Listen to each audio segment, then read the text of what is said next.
Okay, first kita rebuskan seafood. First, rebuskan seafood. Rebus kejap, jangan lama. Haram rebus lama. Masukkan 2 paket Maggi Thai Serdar ni. Bang, saya dah cari kat kedai, tak jumpa bang.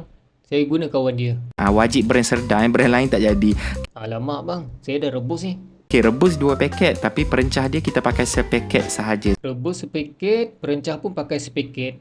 Okay, lepas tu korang perahkan 1,5 biji limau nipis. Perahkan sebiji limau nipis. Tambahkan 1 sudu sos ikan kat supermarket ada. Letak sos ikan. And then tambahkan setengah sudu Thai chili paste. Thai chili paste, letak sikit. And then tambahkan setengah sudu gula karbon Thai. Kat supermarket also ada. Gula tu saya cari kat kedai pun tak jumpa bang. Ni semua scam ni. And then korang masukkan sikit air rebusan seafood tadi tu. Kacau-kacau. Masukkan air rebusan seafood tadi tu. Baru tambahkan Maggi dah rebus tu. Tambahkan Maggi tadi tu. And then tambahkan bawang merah, cili padi, tomato. Tambah bawang merah, cili padi, carrot. Apa lagi yang seafood tadi, daun ketumbar. Tu je lah. Seafood tadi, daun ketumbar. Kacau-kacau. Siap lah. Macam mana aku nak kacau ni? Penuh sangat.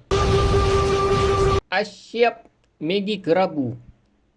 Cik rasa sikit apa rasa dia? Rasa macam makanan Thai bertemu dengan Korea. Dia tak berapa nak masuk tapi boleh lah. Mula-mula dia rasa kurang pedas. Rasa Thai tu kuat. Tapi lama-lama flavor pedas samyang tu datang. Setengah orang mungkin tak boleh terima flavor dia ni.